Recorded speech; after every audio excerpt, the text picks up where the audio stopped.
Hi guys, welcome to your channel Y K V knowledge. आज हम एक बहुत ही इम्पोर्टेंट आईएमपी क्वेश्चन देखेंगे जो हर एक साल के अंतर में पूछा जाता है, जिसको आप 3 प्रकार से बना सकते हैं। उसका नाम 3 प्रकार से जान सकते हैं। पहला किस रूप में आ सकता है, वह पेपर में आधारभूत अनुपातिकता प्रमेय का कथन लिखिए एवं सिद्ध कीजिए, इस रूप में आ सकता है। दूसरा किस रूप में आपको प्रश्न दिया जा सकता है, थेल्स प्रमेय का कथन लिखिए एवं सिद्ध कीजिए। और उस पर तीसरा किस रूप में कहा जा सकता है, तो तीसरा उसका कथन है, उसके रूप में क्वेश्चन आ सकता है। एक त्रिभुज की एक भुजा के समांतर खींची गई रेखा अन्य 2 भुजाओं को जिन 2 बिंदुओं पर प्रतिच्छेद करती है, वे बिंदु भुजाओं को समान अनुपात में विभाजित करती है, इस रूप में आ सकता है। अर्थात तीनों पॉइंट को आपको याद करना होगा। तीनों में से किसी एक नाम से यह प्रमेय आ सकता है, जिसको हम थेल्स प्रमेय कहेंगे, जिसको हम आधारभूत अनुपातिकता प्रमेय कहेंगे, और तीसरा उसका कथन। तो कथन उसका कहा जाए, आपको याद होना चाहिए। तो यहाँ पे सबसे पहले हमें क्या करना होगा कि कोई भी त्रिभुज बनाना है। एक त्रिभुज के समांतर खींची गई रेखा, मतलब एक त्रिभुज हमें बनाना होगा। ठीक है, सबसे पहले हमें यहाँ पे हल लिखना होगा, हल। और यहाँ पे हमें हल लिखने के बाद यहाँ पे हमें कथन लिखना होगा, कथन। ठीक है, कथन में आप उसका कथन को अनिवार्य रूप से याद करिए। एक त्रिभुज की एक भुजा के समांतर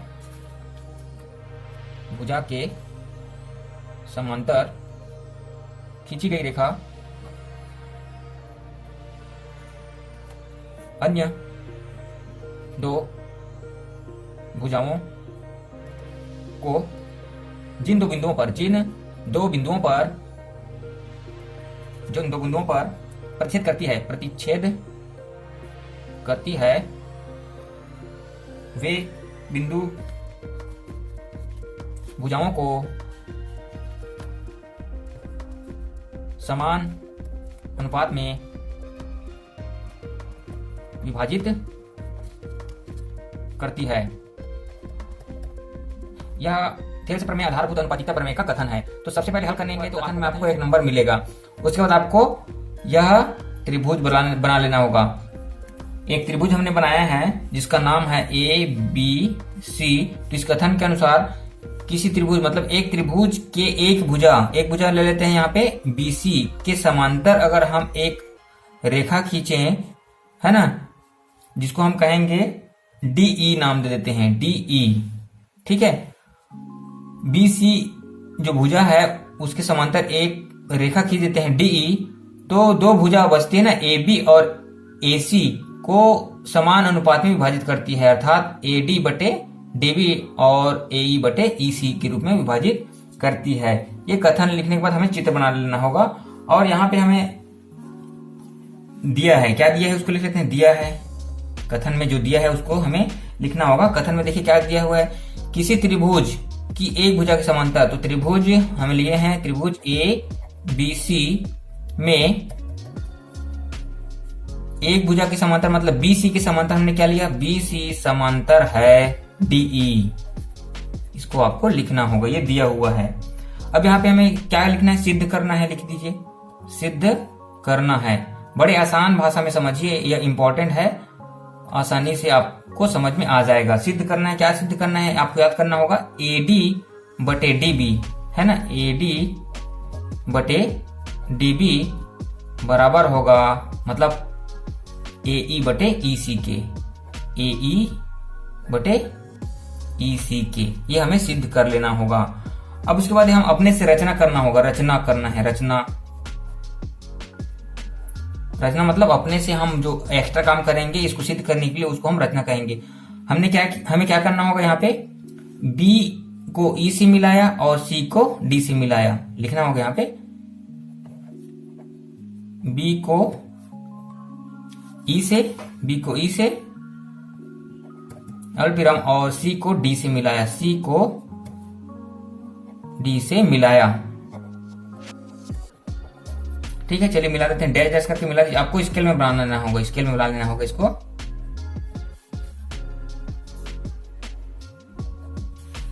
ठीक है। और दूसरा हमने ये काम करना होगा, यहाँ पे हमें एक लंब बनाना होगा, है ना। यहाँ पे हम लंब बनाएंगे, इसका नाम दे देते हैं यहाँ पे, ये लंब है। यहाँ पे लंब मतलब यहाँ पे 90 डिग्री बनेगा दोनों साइड।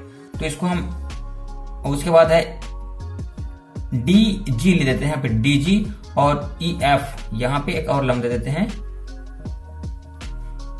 दोनों साइड 90 अंश का बनेगा, ई एफ, ठीक है।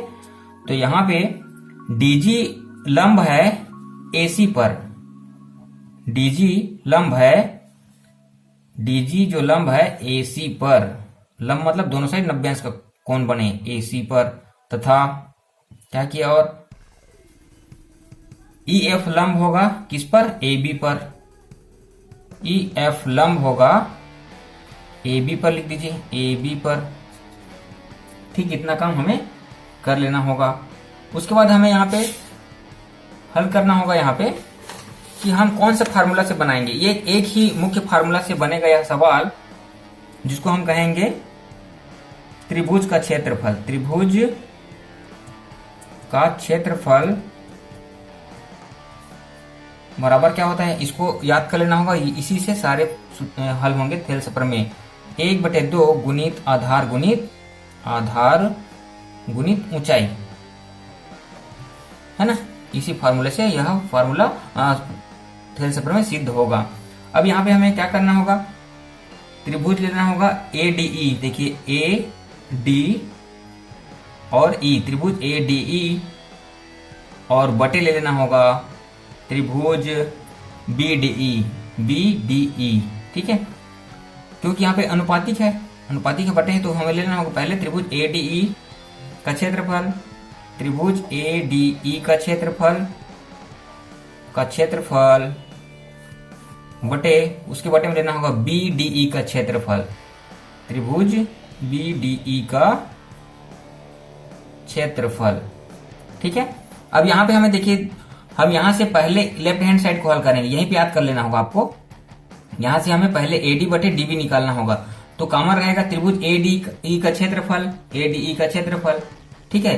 तो इसको अंश में ले लेना होगा, ए डी 1/2 गुणित ए डी क्या है, ए डी आधार है, और ऊंचाई क्या हो जाएगा यहाँ पे ई एफ, दोनों में ई एफ आपको याद रखना, गुणित ऊंचाई ई और एफ, बटे 1/2 आधार क्या है, एडी अगर याद नहीं आ रहा है तो आपको डीबी लिख देना है यहाँ पे, गुणित डीबी गुणित ई एफ, ठीक है। जब इसको हम हल करेंगे तो 1/2 और 1/2 कट जाएगा, और ई एफ कट जाएगा। यहाँ पे बचा क्या हमारे पास, एडी बटे डीबी, ये आपका समीकरण 1 हो जाएगा, ठीक है। ये आपका समीकरण 1 हो जाएगा।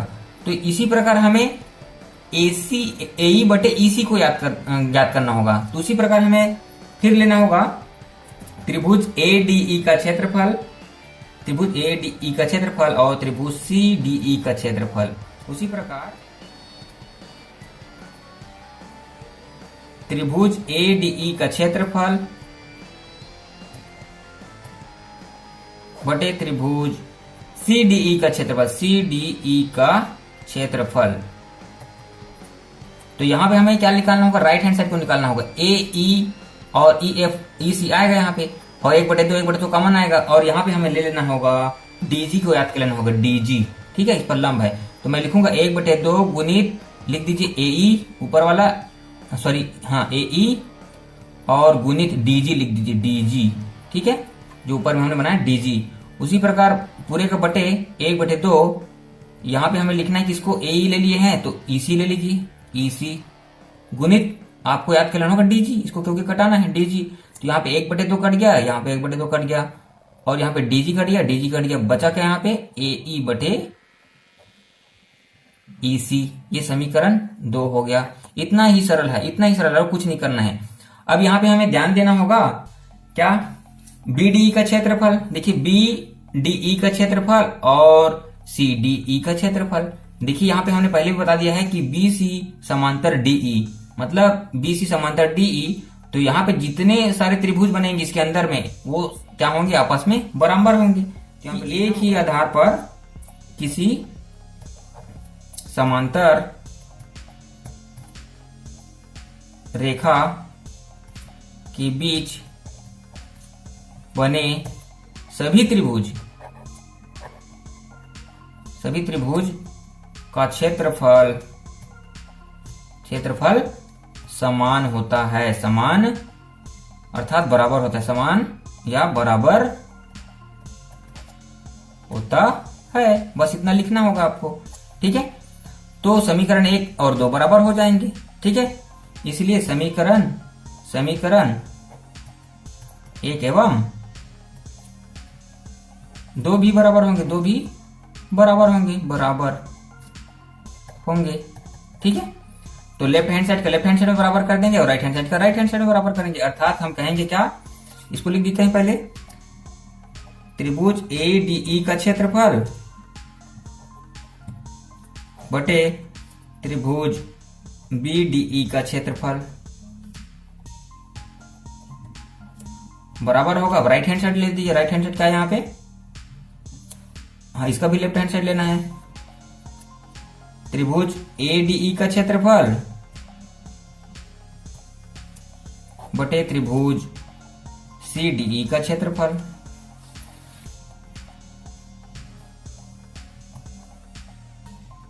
ठीक है, जब लेफ्ट हैंड साइड बराबर है तो राइट हैंड साइड भी बराबर हो जाएगा। लेफ्ट हैंड साइड बराबर है तो राइट हैंड साइड भी बराबर होगा।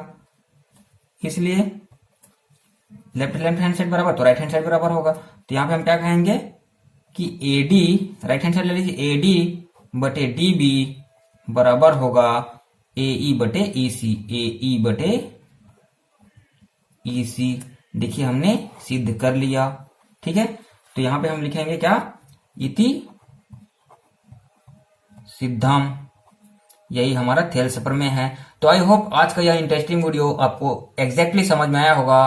तो मिलते हैं नए प्रमेय के साथ। हमें कमेंट्स करके जरूर बताएं कि कौन सा वीडियो और बनाएं। जय हिंद।